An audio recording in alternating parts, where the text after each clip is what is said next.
Oi, Psis! Sejam bem-vindas a mais um episódio do Nós Entre Psis, um lugar de conexão, segurança e vínculo entre psicólogos. Hoje temos mais um episódio do nosso quadro Conectando Nós, com o episódio que abrirá o mês das crianças, falando sobre um tema que consideramos bem importante. Então, esperamos que esse episódio seja repleto de insights e informações essenciais sobre o método ABA. Nosso tema de hoje será os nós dos atendimentos ABA na infância. Vocês que estão aqui nos ouvindo já conhecem essa sigla? Se não, fica aqui conosco que temos a honra de receber uma convidada que entende bastante desse assunto e explicará sobre ela também.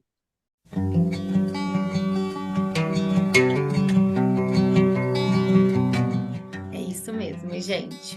Hoje a gente vai estar mergulhando de cabeça nesse mundo da análise do comportamento aplicada, conhecida como ABA. Como a Chay bem disse. Nesse bate-papo, vamos explorar como essa abordagem tem sido um farol ali de esperança para muitas crianças e famílias.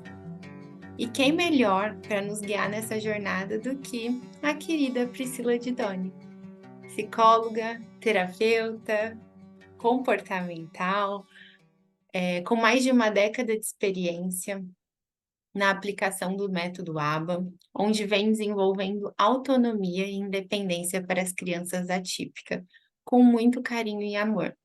E além disso, ela também trabalha com outras psis para poder levar esse conhecimento para o maior número de crianças que precisam desse tipo de tratamento. Como ela mesma diz, ela vem descomplicando a terapia ABA para as psis.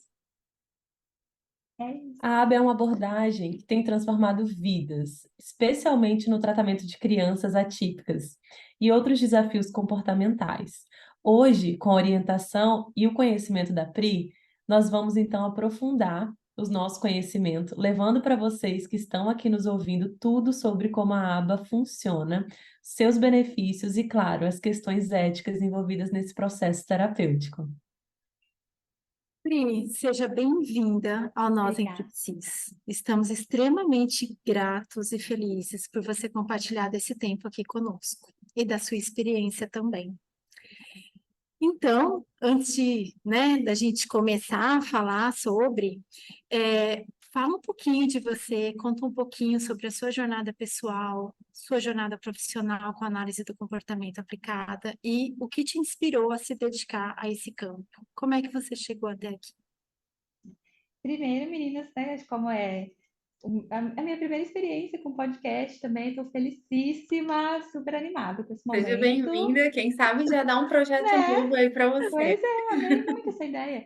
Agradecer mais uma vez o convite, fiquei extremamente lisonjeada. Já acompanhei algumas gravações, né? Bastante meninas que a gente encontrou na mentoria ano passado, né, Lê?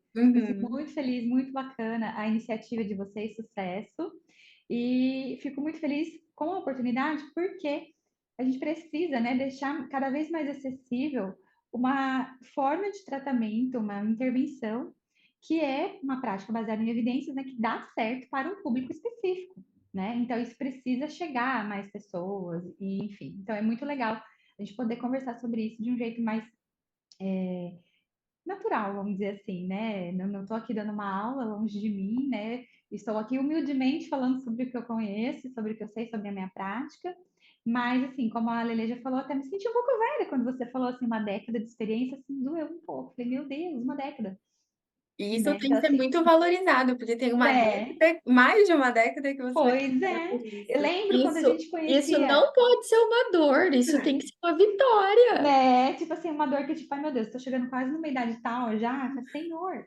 Mas quando a gente começou a atuar, eu lembro muito disso, assim, que eu tava no primeiro ano, no segundo ano de atuação, encontrava as pessoas e já tava comemorando 10, eu falava, meu Deus, quanto tempo, será que eu vou, né? Será que eu vou perseverar? Será que eu vou chegar nessa comemoração? Gente, são 12 anos já na estrada, eu fico felicíssima, eu comemoro cada data, cada dia do psicólogo é muito especial para mim, sabe? Eu comemoro mesmo. Acho que para mim é igual aniversário, sabe? Eu comemoro muito, eu amo a minha profissão, eu vejo o amor que vocês têm também pela atuação de vocês. Então, assim, muito legal isso que vocês estão fazendo, esse projeto é maravilhoso. E eu sou da turma de 2010, me formei na Unip Araçatuba, tive aula com a Lu Toledo, que vocês também já convidaram, vocês também, né, têm aqui. Então, assim, foi uma referência para mim. E tive ótimos professores. A minha formação, tenho muito orgulho da minha formação. E desde 2011, quando eu peguei o CRP, já comecei a atuar.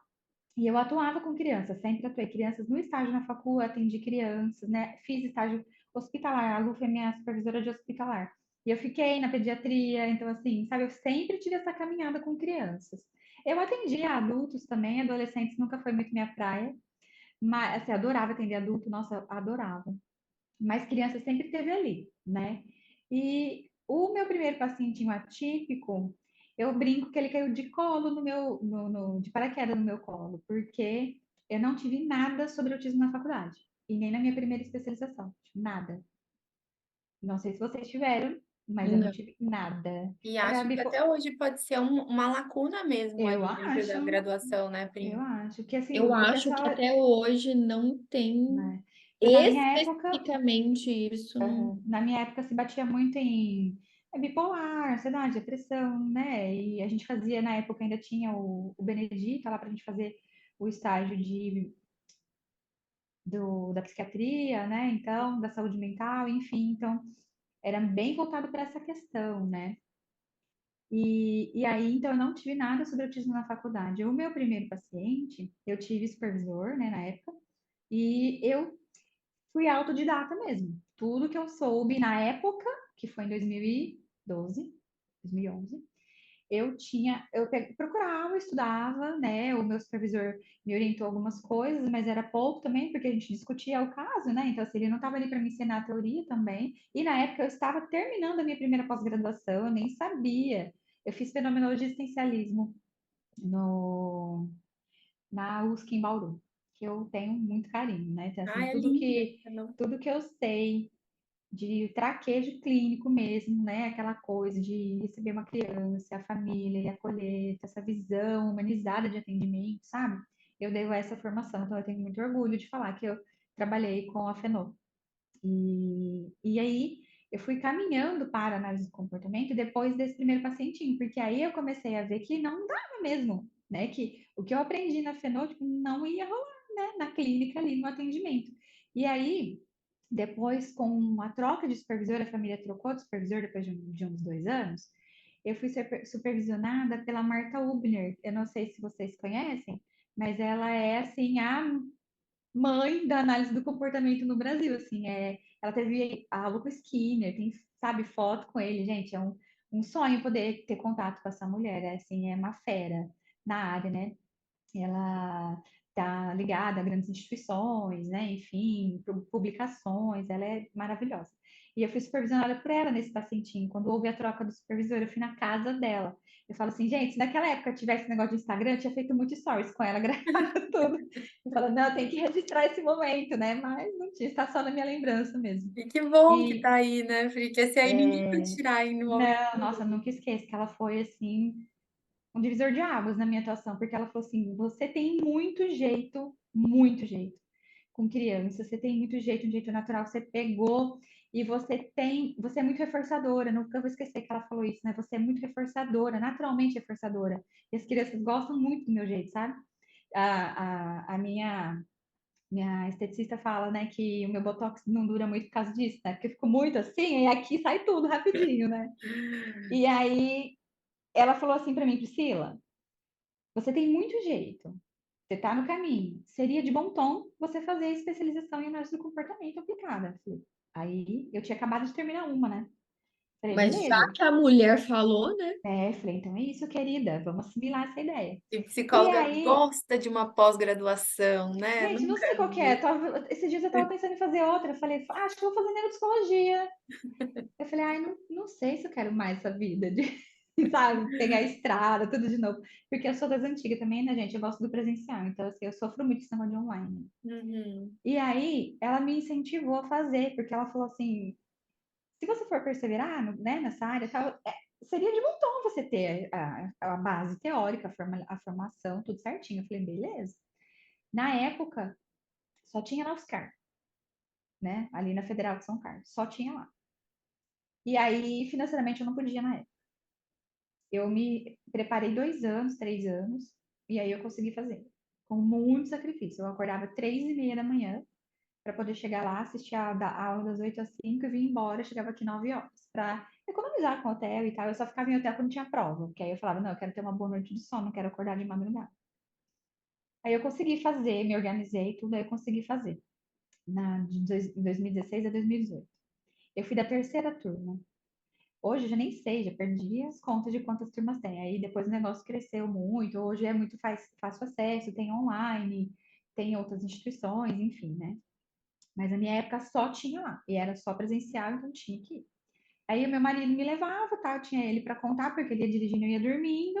Fiz essa vida aí, mas eu não tinha parado de atuar. Então eu estava atuando ali desde 2012.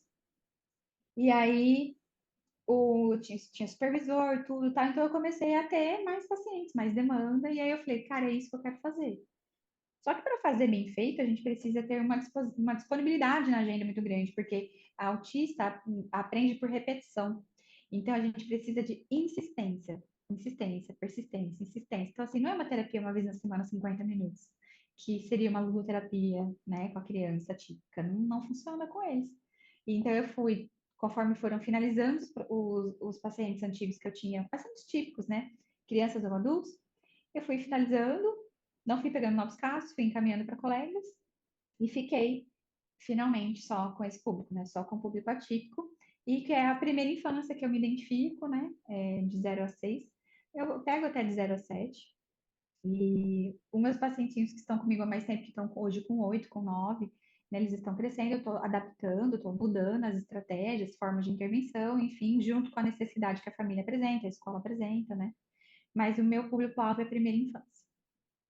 Então, assim, resumidamente, criança sempre esteve ali, né, no cerne do negócio. Eu tenho um carinho muito especial pelas crianças, eu falo minhas crianças, né? Então, assim, eu tenho muito carinho mesmo por elas, eu fico muito feliz com o avanço de cada uma, sabe? E eu me encontrei mesmo, assim, hoje, eu não me vejo fazendo outra coisa. É tão bonito de ver, né? Quando Lindo. É. Não, na sua forma de falar, já Uhum. sentimos aqui, cada um aí no seu lugar, sentimos essa sua paixão, Carinho, amor, né? afeto, carinho que tem. Gente, só para te dar um exemplo da alegria que é, assim, a minha primeira pacientinha menina, sei lá, eu nem sei, devia ter uns 4 anos. Ela veio para mim, ela estava há 1 ano com uma fome. E não tinha outras terapias nem nada, porque muito lá atrás também o pessoal falava assim: ah, autista não fala, é fono que vai fazer, esquece o resto. É fono, fono, fono, fono. Que aí a criança não evolui, tem muitos problemas comportamentais e tal, enfim. Essa criança chegou para mim só com fono, né? Ela já fazia 1 ano de fono, ela não falava um A, ela não falava nada. Depois de um tempo significativo, obviamente, né? Comigo, o caso dela era mais severo, na época a gente fazia 2 horas de intervenção por dia. E eu consegui fazer as primeiras vocalizações que ela fez foi comigo. E esse eu nunca vou esquecer porque eu ensinei ela a falar mamãe, papai, vovó e o nome do irmão. Né? A gente sempre trabalha o núcleo familiar primeiro. E um dia eu ia na casa dela. Um dia a mãe dela estava de folga. A gente saiu e falou assim: vamos lá falar oi pra mamãe. Ela falou: oi, mamãe. A mãe dela estava amassando o Ai, pãozinho, assim. que pena. A mãe dela parou de amassar o pãozinho, olhou para ela. E ficou aquele clima, assim, sabe? Nunca vou esquecer, nunca vou esquecer. E o vô dela, depois de uns anos, desenvolveu Alzheimer. Mas antes, quando ele estava bem, que ele estava lúcido, ele me agradeceu, porque ela falou vovô, ele me agradeceu. Assim, então, assim, olha, é de uma recompensa tão grande, não tem como mensurar a gratidão que é você chegar nesse nível de desenvolvimento com uma criança, sabe? Então, cada um Sim. tem um comprometimento e tal, um perfil, enfim, né? Nem todas vão se desenvolver da mesma forma com a intervenção. Mas, assim, é gratificante demais ver o avanço de cada uma, porque são lutas diárias, né? Então, assim, ver os avanços ali. E o quanto é importante ver que isso faz todo sentido dentro da sua prática, e é isso, e você se identifique, é isso que você sempre, né, se viu, né, foi se descobrindo aí e foi sendo inserida. É lindo de ver. Para quem está aqui, né, assistindo ou ouvindo a gente, Pri, como que, né, para ficar simples, né, para o pessoal, como que você descreveria a análise do comportamento aplicada, né, a ABLA, de uma forma simples, para os Tá. ouvintes aí Análise, entenderem? análise do comportamento aplicada é ABA, popularmente falada terapia ABA, né? ABA é a sigla para um termo em inglês, né? Applied Behavioral Analysis. A gente fala ABA porque é a sigla americana, então ficou terapia ABA ou método ABA. Né? A gente da área defende ABA, só ABA, falar só ABA, do que falar terapia ABA ou método ABA, porque não é um método, né? Igual vocês conversaram com a Lu também, eu peguei essa parte da gravação. Que não existe assim um passo a passo a ser seguido de estratégias e tal, faz esse, quando a criança fizer tal coisa, faça isso, não é assim.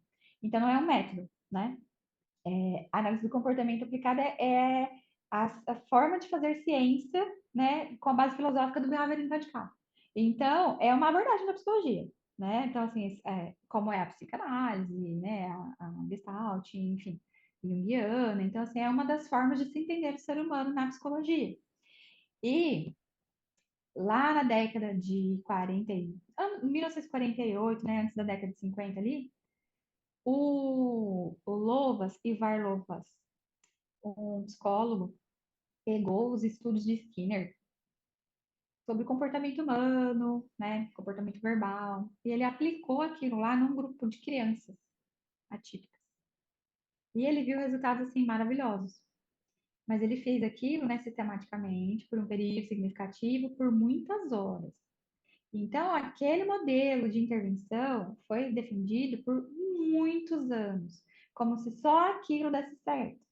Só que o modelo dele, do Lovas, era de 40 horas de intervenção por semana. A gente não fala tratamento, sim, tratamento é um jeito popular de falar, porque o tratamento envolve a cura de alguma coisa, certo? A gente não cura autismo. Então, a gente fala intervenção. Então, a intervenção para comportamental em ABA, né, para autismo, foi defendida por muitos anos para ser uma terapia intensiva que só seria válida, só daria resultado se fosse daquele jeito, 40 horas por semana. 40 horas por semana dá 8 horas por dia. 8 horas por dia é uma jornada de trabalho, certo? 8 horas por dia fazendo uma terapia específica. E isso funcionou lá atrás, em 1948, porque era título de pesquisa. Isso não é aplicável hoje, nos dias de hoje, né? Quantos anos passaram? A ciência evoluiu, a gente viu que dá para fazer de outras formas, porque a criança não tem só isso para fazer da vida. Ela tem que ir na escola, né? Ela tem que ter tempo para socializar com a família, para tempo livre para descansar, para ser criança, para colocar em prática o que ela aprendeu sistematicamente, né? Ela tem uma fono, ela tem uma TO, entendeu? Até porque aqui no Brasil a gente chama de equipe multidisciplinar, é uma equipe eclética, né? Então, é composta por vários profissionais da saúde. Às vezes, não todos eles, mas às vezes depende do necessário para a criança, mas às vezes tem pelo menos três: psicólogo, fono e TO. Às vezes, psicopedagogo, físio, dependendo do comprometimento motor da criança. E às vezes alguma coisa um pouquinho mais lúdica, se a família tiver interesse, uma ecoterapia, talvez, dependendo do comprometimento motor, enfim. Mas os três principais aqui são psico, fono e TO. Nos Estados Unidos não tem isso. Nos Estados Unidos, às vezes, é uma escola que trabalha com os princípios da análise do comportamento e a criança fica lá o dia inteiro. Então, lá não é dividido assim, é fono, é TO, entende? É Talvez não seja diferente. tão, como Tão fala? segmentado. Não é tão personalizado ali, né, para a criança, é uma coisa mais generalizada. Então, assim, a gente não tem muita, eu não tenho muita noção de como funciona lá, eu sei com base nos estudos, né, eventos Uhum. que eu frequento e tal, porque eu nunca vi uma instituição lá, eu tenho vontade de visitar uma instituição americana. Mas assim, eles têm tantos obstáculos, as famílias, né? Tem tantos obstáculos lá quanto tem aqui. Não é porque é país desenvolvido que não Uhum. tem dificuldade. Lá não é assim, tipo, ai, eu tenho um filho autista, preciso de X horas de terapia, você tem que me dar. O governo tem que me dar porque lá nem tem convênio, né? Não é igual aqui. Então, ou a família tem cacife para bancar ou não tem, entende? Então também não é tão acessível assim para todo mundo. Mas só que eles têm mais acesso, né? A mais profissionais, porque a formação dos profissionais é diferente da nossa. Então a gente fica 5 anos estudando a mesma coisa, psicologia.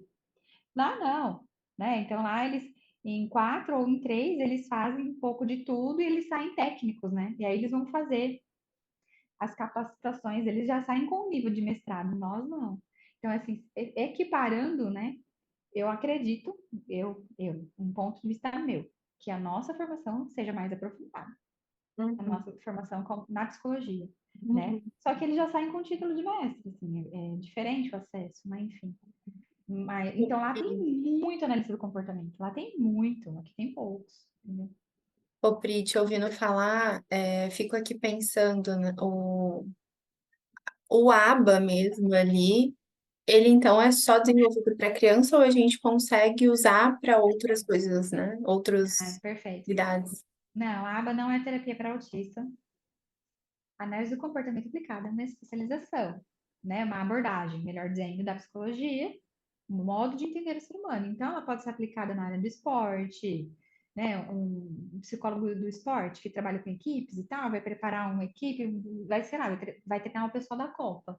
Se ele trabalha com aba, né? Ele vai aplicar de outra forma para aquele público, um público típico voltado para esporte. Tem pessoal que trabalha, às vezes, com transtornos depressão, ansiedade, bipolar, público adulto, né? Público jovem, dependente químico, enfim. Aplicação para qualquer público, né? Porque a gente está trabalhando ali com um comportamento, né? E as contingências que mantêm aquele comportamento e fazer a modificação comportamental para o paciente ter a queixa dele resolvida, resumidamente, muito simplistamente. Mas é isso, então ela pode ser aplicada para qualquer público, né? Ficou popularmente conhecida como terapia para autista ou terapia de autista por conta da visibilidade que ganhou, sabe? Então, assim, antes, eu não sei se vocês chegaram a conhecer alguém, eu conheci uma moça que antigamente não se falava assim, sou analista do comportamento, o pessoal falava sobre behaviorista. Eu não sei se vocês chegaram a conhecer alguém, eu conheci uma Sim. moça, que falou, eu sou behaviorista. Eu falei, nossa, né, que raro. A analista do comportamento é uma coisa que você tem ouvido mais hoje, né? Então, tem muitos analistas do comportamento que trabalham com diferentes públicos, né? Na clínica. Lembra da Marcela? Lê, que a gente viu lá, a Marcela do Psino Futuro? Uhum, uhum, Ela estava fazendo, na época, quando a gente foi na mentoria, eu troquei uma palavrinha com ela, ela falou que estava entrando no mestrado de análise do comportamento, mas ela trabalha com adultos, eu acredito, né? O público típico. uhum, Não tem uhum. nada a ver com autismo, entende? Foi só uma aplicação que fizeram, porque foi sistematicamente estudado, então se sabe que essa é uma prática baseada em evidências, dá, dá muito certo para esse público, eles respondem bem a esse tipo de terapia, então foi amplamente difundido assim, mas não é específico para esse público. Ô, Pri, e aí dá uma diferenciada, então, quando a gente pega a abordagem e direciona ela para uma criança atípica, né? Talvez então tenha uma leve mudança ali no funcionamento e na aplicação. É isso. Exatamente, Uhum, exatamente. É o jeito de aplicar, como que, qual é o comportamento que está sendo olhado, né? O que, que tem que ser modificado? Cada analista vai fazer isso de acordo com o seu paciente, né? uhum, Assim, uhum. eu já fui paciente de um analista do comportamento, né? Mas eu me dou muito bem com a minha terapeuta, assim, de coração, que eu fiz terapia com ela, tive alta, voltei quando foi preciso, sabe? E aí, Guiana. Assim, para mim faz muito sentido. Para as minhas queixas, entende? Uhum, uhum. Então, assim, Sim. né, a forma de aplicação vai de acordo com a queixa do paciente, né? Qual o comportamento que tem que ser, qual é o comportamento o que, que você está olhando, o que, que tem que modificar, entendeu? Uhum. Uhum. Você podia falar, Pri, um pouquinho mais assim para a gente como que funciona, né? Assim, na prática, um pouco, alguns exemplos para a gente poder entender também como seria assim aplicando, né, para crianças e para quem escuta também a É, gente. A gente escuta muito a questão de instrumentos, né? Fichinhas, umas uhum. coisas mais lúdicas que nas outras abordagens eu acredito que também tenha, né? Mas eu acho que essa pergunta casa muito com o que a Duda está perguntando, né? No ponto de vista prático, o que você pode dizer para gente? Talvez assim, né? Qual seria uma diferença? A gente trabalha com a TCC, né? O que que da TCC sai ali e Pode tem ser. uma diferença, né? Porque a gente também tem cartõezinhos e tudo. Por que É, que ABA é uma terapia ali Agora eu vou me corrigir para não falar terapia, Não, mas a gente fala popularmente, fala. Dá para entender, para né? mais direcionada, né? Acho que vocês têm alguma coisinha ali a mais que talvez mude isso. Uhum. Eu acho que a diferença é que os instrumentos, as estratégias, as formas, né, de ser aplicada, é com foco bem em mudança comportamental mesmo. Aí eu não sei muito sobre TCC, gosto, eu ia, né, eu gostava da matéria na faculdade e tal, mas assim, eu penso que é um pouquinho mais voltada para cognitivo, cognição, e aí a gente já não tem, dependendo do nível de comprometimento do paciente, a gente já não consegue, né, ter estratégias que a gente dependa do cognitivo do paciente para fazer uma modificação comportamental. Então, tem muitos que não são verbais, como que faz, né? Então, a gente, para parte, assim, de uma análise a gente faz a linha de base, como está a criança no momento. Eu falo criança porque é o público que eu trabalho, né? Se eu não falo a pessoa autista.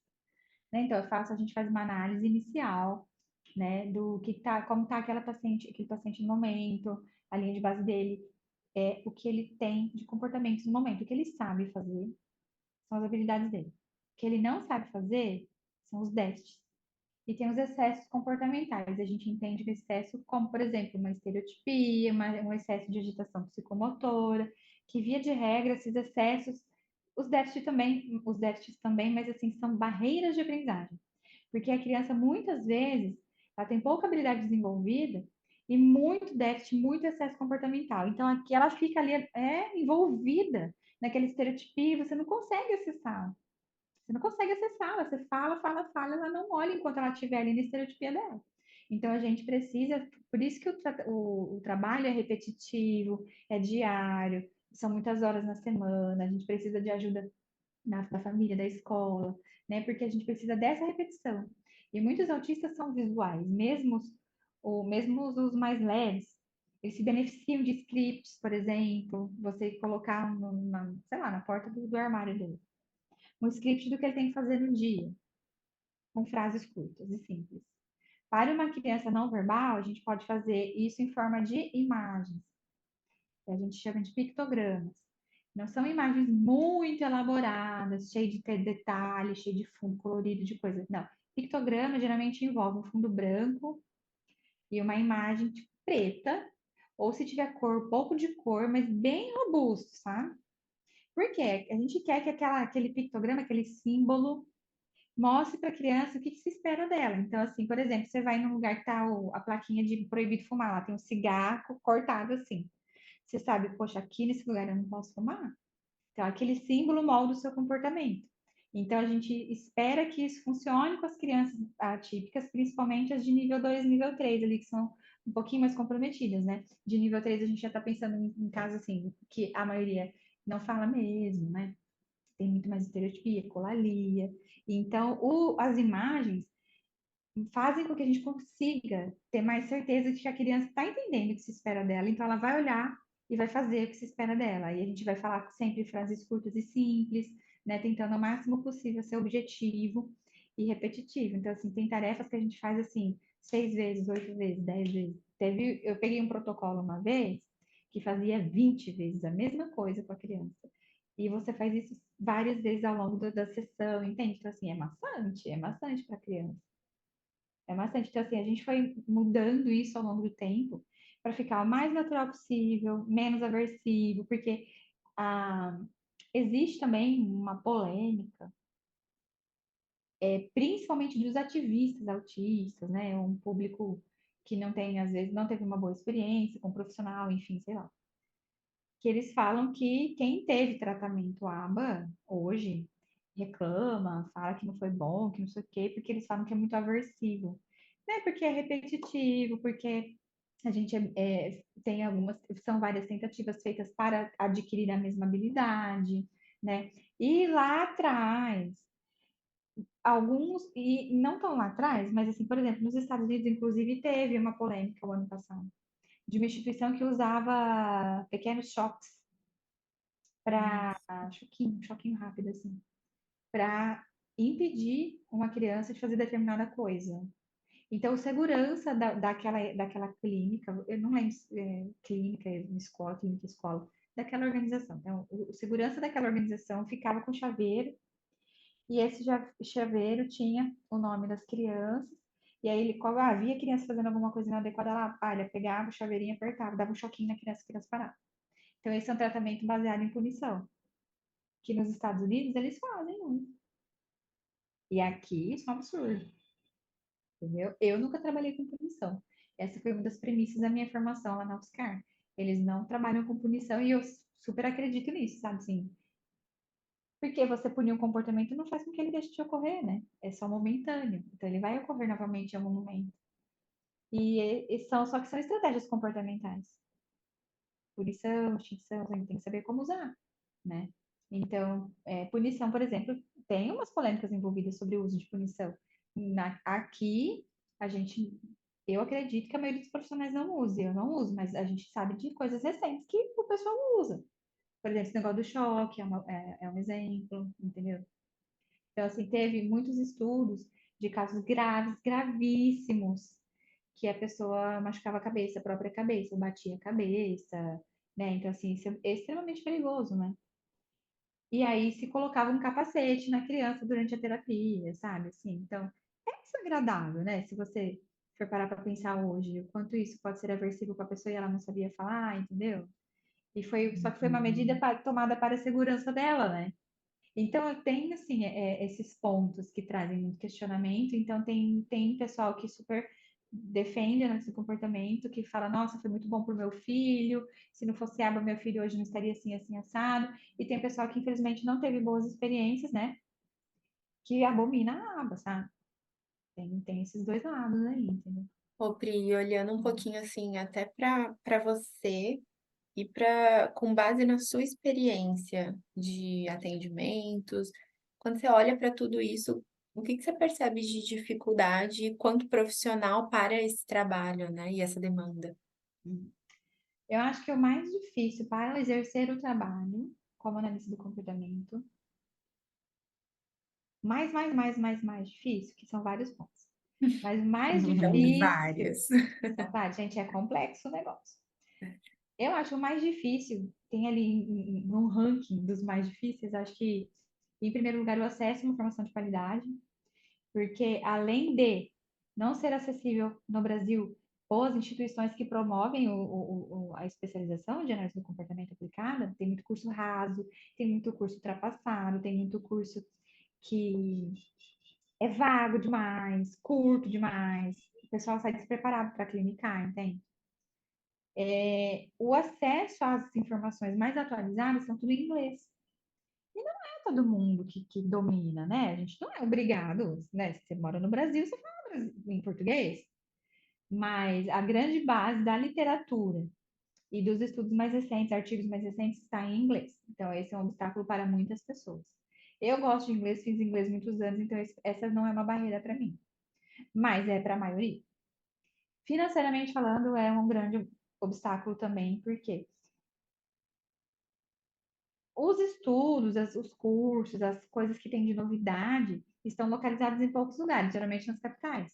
Então, é São Paulo, Curitiba tem algumas coisas, e lá no Nordeste está tendo um movimentozinho agora. Só que não é acessível para a maioria das pessoas. Então, teve uns eventos recentes que teve lá no Nordeste. Eu não consegui ir, porque só a viagem para lá é um absurdo a passagem.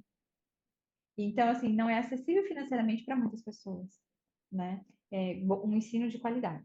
Que tem no mercado hoje, com o advento da internet, dos cursos online e tal, financeiramente ficou mais acessível para algumas pessoas, mas qual é a qualidade daquela formação? Qual é a qualidade daquele curso, né?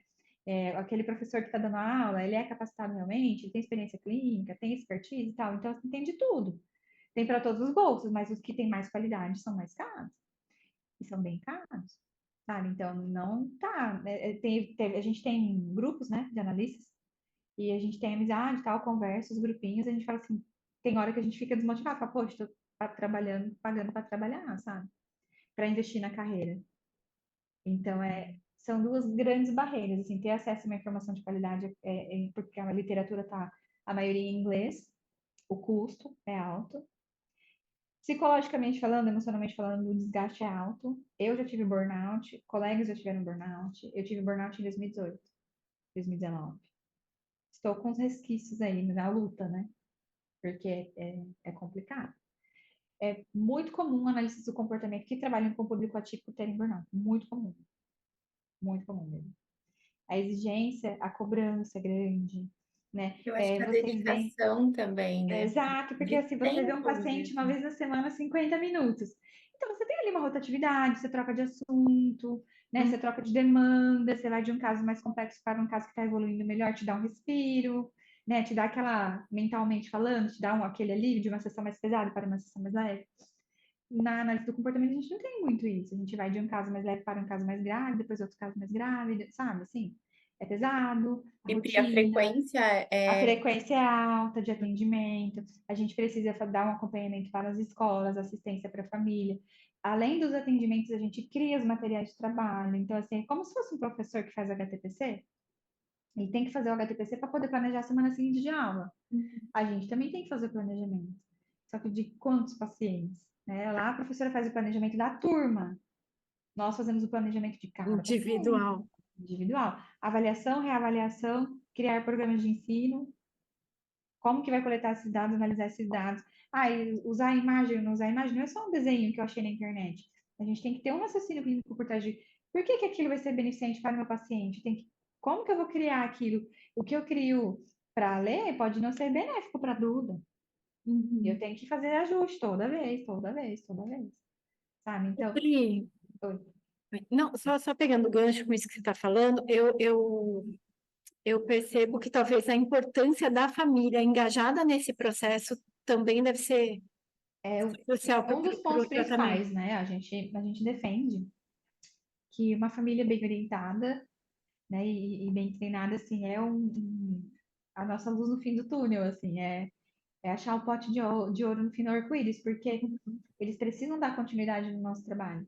E muitas famílias não têm só um filho, tem uma rotina de trabalho puxada também, tem gente que trabalha em turnos, né, trabalha à noite, em fábrica, sei lá, então é difícil dar conta dessa demanda. Tem muitos pais que contam com a ajuda de avós, eu tenho avós super participativas que vêm trazendo a terapia, que fica ali esperando e fala, tia Pri, hoje ele tá assim, assim, assim, você ajuda nisso, nisso, nisso, nisso. Então, as avós são super ativas, sabe? Tem muita família que precisa dessa rede de apoio também, né? E a gente, como terapeuta, nós somos acessíveis e tal, mas a gente não tá lá, né? Então a gente orienta e muitas estratégias que para nós são simples, para eles são, fala, meu Deus, como vou fazer isso? Não consigo fazer isso. Principalmente para desfraldar uma criança autista. E para fazer ela se alimentar melhor, são coisas muito aversivas para a família. Muito aversivas. Uma criança típica fala assim que não quer mais usar fralda, no outro dia ela tá usando banheiro, tem um escape ou outro, criança típica não. Uma vez eu fiz um treino de toalete de um menininho, a gente conseguiu em um ano fazer com que ele ficasse ok. Tipo, um ano, sabe? Tudo isso é um desafio, entende? Nada é simples, nada é simples. Então, para fazer uma criança desfraldar é difícil. É difícil no sentido que eu digo de complexo. Tem crianças que vão bem e surpreendem a gente fica super satisfeito. E E tem é um crianças processo por si só difícil, né? É exatamente, muito porque assim, eu difícil. avalio, eu passo as estratégias para a família. Quando a criança está comigo na sessão, eu vou fazer o treino naquele período. Só que o resto do dia ela não está comigo. Sim. Meio período ela está na escola, a gente precisa contar com a ajuda da escola. Ah, o outro período, no outro horário está na TO, está na fono, está não sei onde, e à noite está em casa, fim de semana está em casa. Todo mundo tem que fazer.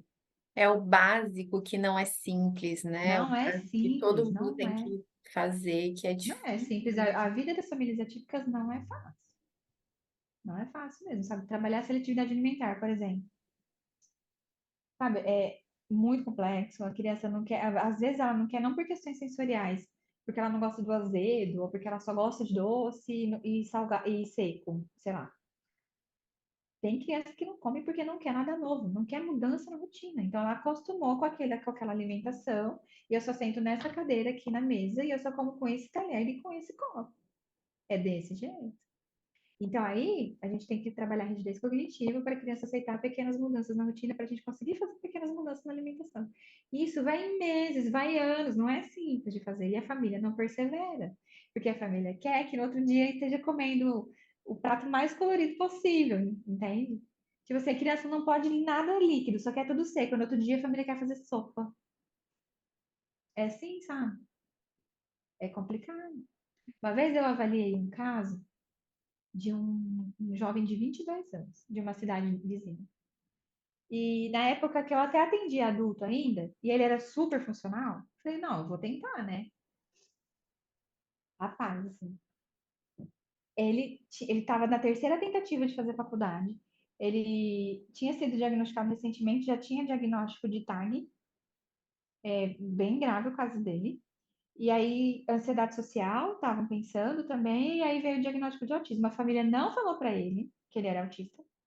Ele tomava os remédios lá, não sabia por que que ele tinha que tomar. Ele não sabia por que que ele tinha que ir em médico, por que que ele tinha que ir em terapia. Então ele chegava para mim, o pouco que ele falava, porque era um monólogo, né? Eu perguntava alguma coisa, ele respondia uma coisa nada a ver. Então eu perguntava uma coisa para ele falava de política para mim. Sabe, o hiperfoco dele era a política, sabe? E aí ele super divagava. E aí a família depois me mandava mensagem desesperada falando: olha, hoje foi assim, assim, assim, aconteceu tal coisa. Ele estava super irado, pegou uma faca. Tá, eu vou trabalhar sobre isso. Você consegue trazer ele mais cedo, em vez de trazer só semana que vem? Vamos adiantar a sessão, tá? Chegava aqui, ele falava que estava tudo bem. E a família não queria trabalhar com ele essa questão de conscientização sobre autismo. Eles não queriam falar que ele era autista. Só que queria que ele passasse uma faculdade em São Paulo, fosse morar sozinho. E era a última tentativa deles, eles não iam mais pagar a faculdade nem nada, era a última tentativa, ele tinha que ir bem. E, tipo assim, era em dezembro, o vestibular, essas coisas, tá? E eles me procuraram em setembro. Lógico Um que não pouco deu difícil, certo, não né? perdurou e não. Entende? Não dá. Então, assim, sabe a expectativa e realidade? A expectativa irrealista que as famílias têm? Então, Uhum, assim, tava tudo errado. Tudo errado. Né? Não contou uhum, para ele sobre, não teve um trabalho de conscientização, ele não tinha noção do porquê que ele precisava de suporte, de apoio, e assim, sabe? E colocar. Ele não sabia, sei lá, fazer um café sozinho. Como que ele vai morar sozinho em São Paulo? Sabe? Então, assim, é bem difícil mesmo. A realidade das famílias é difícil, mas para a gente é desafiador também nesse sentido, sabe? Assim, com as expectativas que vem, às vezes a gente precisa alinhar essas expectativas, os pais às vezes não lidam bem, porque eles não veem tantas limitações na criança. Como tem o oposto também, que às vezes os pais veem o pior na criança e você vai avaliar, não é tão ruim assim, a criança tá bem, sabe? Tem de tudo. uhum, É bem complexo, né, Pri? Acho que É. tem que juntar muita coisa ali para Uhum. conseguir realmente ser essa profissional que consegue lidar com escola, lidar com essa criança, lidar com essa família e tentando encaixar tudo. E Uhum. fico pensando assim, que hora que cabe tudo isso nessa agenda ali, que provavelmente também tem uma redução de quantidade de paciente, porque muitos também vão mais de uma vez na semana. Sim, eles vêm todo dia, né? A frequência é diária. Então, Olha, assim, eu não sabia que era diário, eu achei que era é, tipo duas, três vezes na semana. não, sei lá, se 2 vezes na semana é um caso que já está acompanhamento faz muitos anos e é alto funcionamento, assim, um caso leve, entendeu? Então, a uhum, intensidade é grande, por tempo indeterminado. Isso que você falou é interessante também, de pontuar, porque, assim, dentro da análise do comportamento também tem as próprias especializações, vamos dizer assim, sabe? Igual a gente estava conversando na escola da DBT e tal, que são as vertentes, as terapias comportamentais, né, de terceira onda, ali, as mais recentes e tal, mas é tudo derivado da análise do comportamento, certo? Forma de trabalhar diferente e tal, enfim. Estão fazendo muitos estudos agora sobre como aplicar ACT com pacientes atípicos, aí de nível 1 de suporte, já não daria muito certo com nível 2, nível 3, talvez, a gente precisa avançar nos estudos, né? Eu sei pouco ainda sobre, mas é uma área que eu quero me aprofundar, porque assim faz muito sentido para mim a forma de entender, a forma de conduzir, bem. Me lembrou muito da minha época da Fenô, sabe? Uma questão mais humanizada. Inclusive, o pessoal da ACT tem com preconceito, o pessoal das antigas fala que a ACT não é análise do comportamento, só tem tudo isso, sabe? Essa coisa de preconceito. Mas dentro da análise do comportamento também tem as especialidades, né? Então, por exemplo, tem quem trabalha só com avaliação, tem quem trabalha só com adolescentes, tem quem trabalha só com seletividade alimentar, tem quem trabalha só com adultos, só com crianças, então o pessoal vai se dividindo. Só com sexualidade, tem um professor que eu tive que trabalha só com sexualidade, só. Eu tive um outro curso que eu fiz com uma professora que trabalha só seletividade alimentar. Então, o pessoal foi se dividindo, porque não tem como dar conta de tudo. Não tem como, né? Não tem como um profissional dominar tudo, que são muitas coisas para dar conta de estudo, de aperfeiçoamento, e como que seria a estrutura de uma clínica que dá conta de tudo isso, sabe? Para trabalhar a seletividade alimentar, teria que ter uma cozinha, fogão, pia, geladeira, ter que manipular os alimentos, como que é tudo isso, né? Então, assim, eu trabalho, a minha ramificação seria assim, eu defini trabalhar com a primeira infância.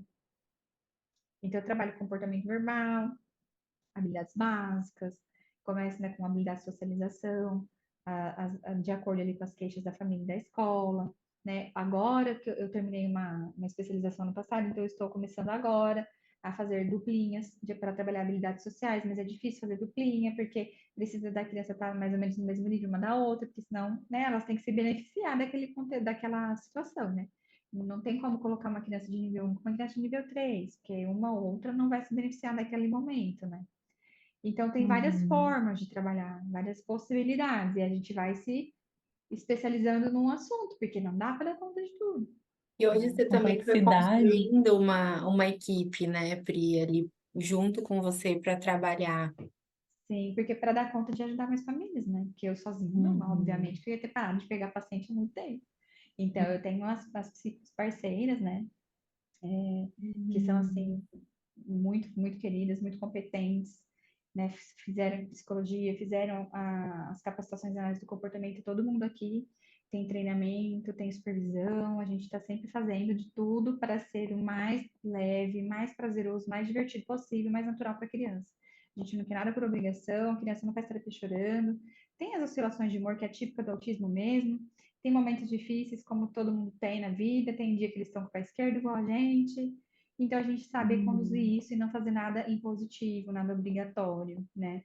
Como tem muitas clínicas ou Uhum. escolas que trabalham assim, de modo a prender a criança num canto da sala para ela não levantar toda hora, ela não tem Uhum. permissão para ir no banheiro a hora que ela quer, porque se ela não sabe, é bem complicado essa questão de impedir uma pessoa de ter acesso, né? À locomoção e tal. Então, tem pessoa que trabalha assim ainda, que só fica preso numa mesinha no cantinho,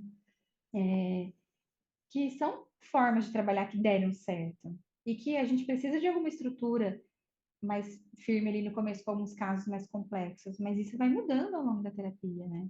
E conforme o paciente vai se desenvolvendo, a gente vai ajustando, vai revendo as estratégias. Então, a minha ideia de trabalho é que seja assim, sempre o mais leve, divertido e prazeroso para o paciente. Não quero criança chorando, a criança não entra obrigada na sessão, a criança tem direito de falar, tia, eu não quero fazer esse. Tá, vamos entender por que que não quer, vamos dar outra alternativa, em outro momento vamos tentar representar aquela atividade, sabe? Talvez não quer porque não Uhum. quer, porque é a rigidez cognitiva falando. Tá bom, vamos tentar ali, mas depois a gente volta a apresentar essa atividade em outro momento. A criança não fica sem fazer, mas também não é obrigada a fazer do jeito que a gente quer, do jeito que o terapeuta Uhum. quer, né? Sim, nossa, e é uma complexidade assim enorme, né, pelo que você está tá falando e É. também as dificuldades, assim, o que que você pode falar para a gente, para quem está escutando a gente, qual que é essa parte que também traz uma gratificação, né, qual que é também a delícia, assim, de trabalhar com o público, porque a gente vê na tua fala, né, como a Chay falou ali, do teu amor, do teu carinho, né, do quanto você também é feliz mesmo trabalhando. Como Eu que é sou para muito você? feliz, O que, gente. que, Eu amo o que que eu na tua faço. praia? Aham. Eu amo, assim, na minha prática me dá essa gratificação. Ver o desenvolvimento das crianças, assim. Eu tenho um feedback positivo da escola, que é onde as crianças passam mais tempo, né? E a escola por si só é um ambiente muito aversivo para a criança autista, excesso de estímulo, né? Cobrança, exigência, barulho, é complicado, assim. A escola não é um ambiente agradável para o autista, né? Então, assim, ver que a criança está progredindo em todos os ambientes, né? Que o que a gente está ensinando aqui no contexto 1 para 1 está sendo generalizado, que aquela habilidade está sendo Uhum. manifestada, né? Que a criança está tendo cada vez mais autonomia, porque o objetivo principal, né, das intervenções é desenvolver autonomia e independência. Se a nossa terapia não estiver desenvolvendo, ou a gente está fazendo errado, ou a gente avaliou errado, entendeu errado, a gente tem que rever algumas coisas, ou encaminha para outro colega que com você não está rolando. Porque a criança tem que se desenvolver, entendeu? Dentro do potencial dela, da capacidade dela, dentro de como é o espectro dela, ela vai se desenvolver. Então, se não desenvolve alguma coisa, a gente tem que rever. Mas, assim, ver o desenvolvimento das crianças, ver que as famílias têm. Ontem mesmo eu tive reunião com os pais, e assim foi para começar bem o dia, sabe? Que eles elogiaram tanto, viram tanta coisa boa na criança, que, sabe, assim, agradeceram. Eu falei, gente, isso que é isso, entende? Eu que agradeço, eu agradeço a confiança em primeiro lugar, porque as crianças começam tão pequenininhas, sabe? E, assim, a família confiar em você para estar ali todo dia, né, contando com a sua ajuda, contando, assim, com o bem mais precioso deles, né? As suas mãos, assim, ver que a criança está se desenvolvendo, não só na minha sessão, mas que na escola está sendo só elogios, que estão vendo, né, o desempenho da criança cada vez melhor, e a escola, ou a família, também tem essa visão de tudo que está sendo melhorado, habilidades adquiridas, problemas de comportamento melhorando, diminuindo ou deixando de existir, sabe? Isso é o que me gratifica mesmo, sabe? Eu ver uma criança, ver uma família me agradecer, assim, é uma coisa que me enche de orgulho mesmo. Fala, meu Deus, graças a Deus, tá dando certo. Ah, que bom, É Pri. isso.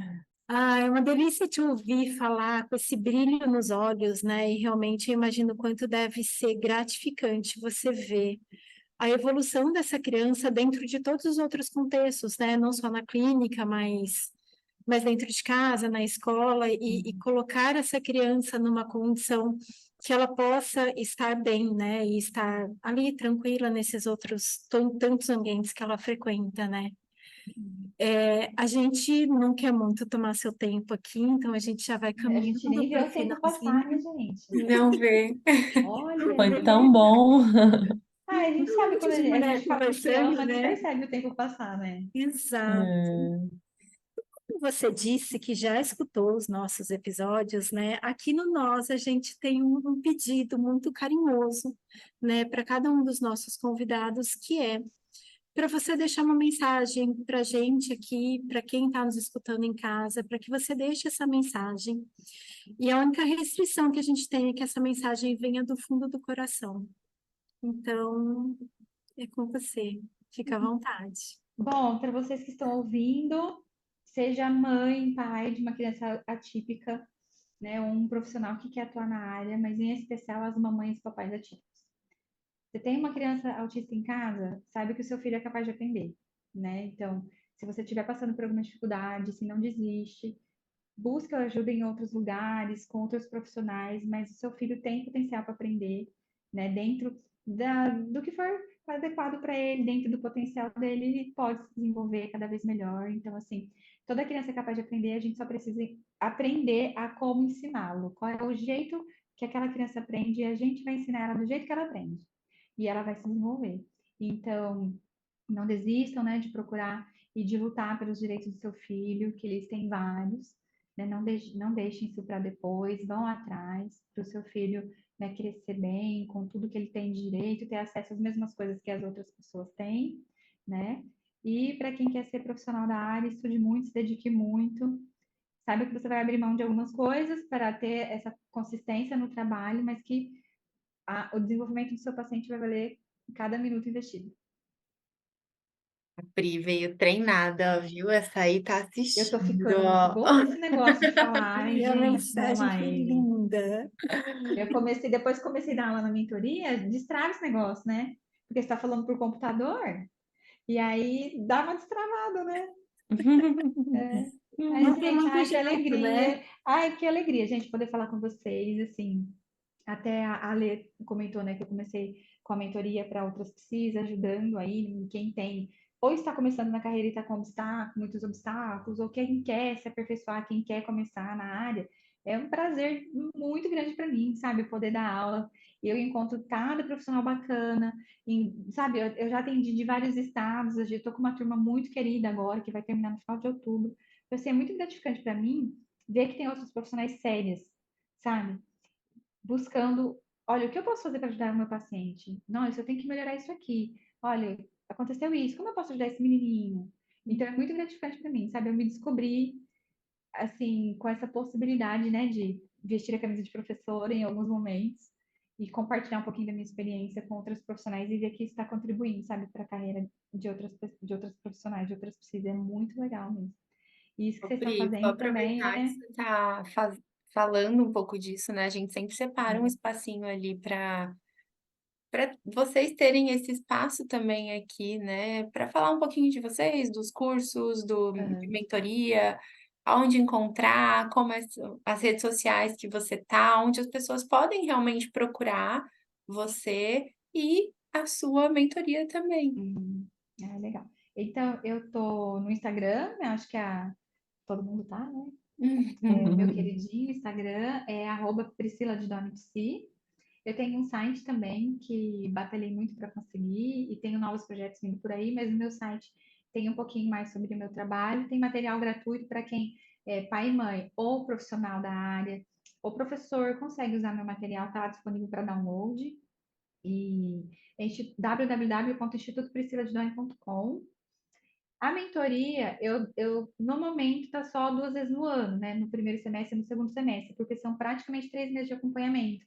Então, né, para ter ali aquele momento de deixar as meninas falarem à vontade, eu acabei limitando um pouco os grupos. E agora, então, terminando esse grupo, eu não vou abrir outra turma nesse ano, só em janeiro do ano que vem, janeiro, fevereiro do ano que vem. Mas tem essas informações sobre a mentoria no site também. E no meu Insta tem lá os destaques, mentoria, ou me chama lá, manda o WhatsApp, tem o WhatsApp lá, ou manda direct, que eu tô sempre respondendo. Muito bom. Pri, que delícia te ter aqui. Talvez a gente volte a conversar em outros momentos com Será um outros prazer. assuntos, né?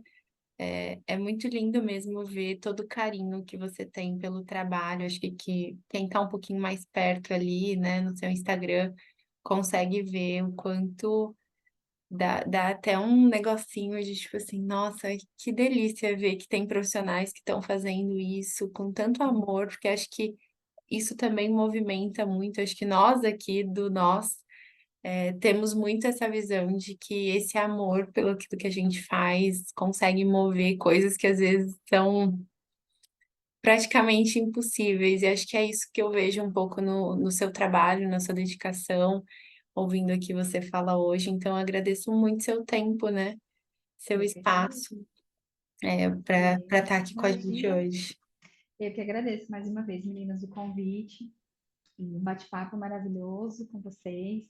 Espero que isso sirva aí para dar uma luz no fim do túnel para quem, né, estiver vendo.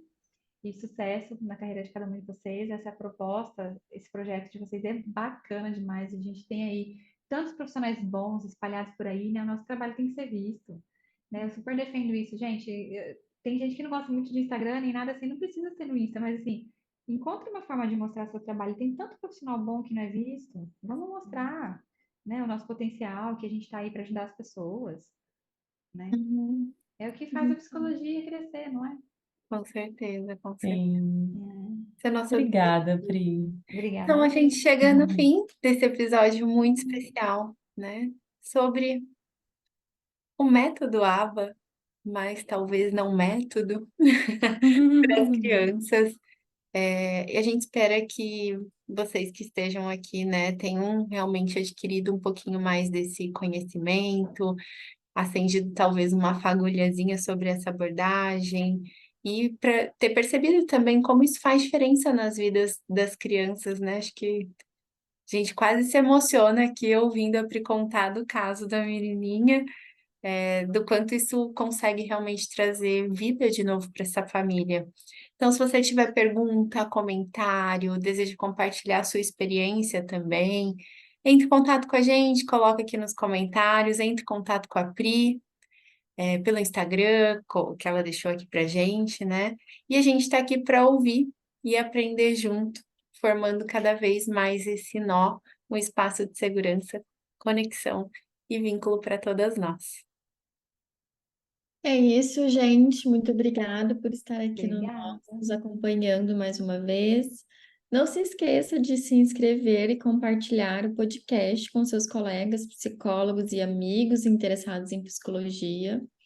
Mande esse episódio de hoje para aqueles que têm um interesse especial nesse tema, né? Ficamos muito felizes em poder compartilhar e levar mais conhecimento para vocês que estão aqui conosco, formando essa rede que temos tanto orgulho.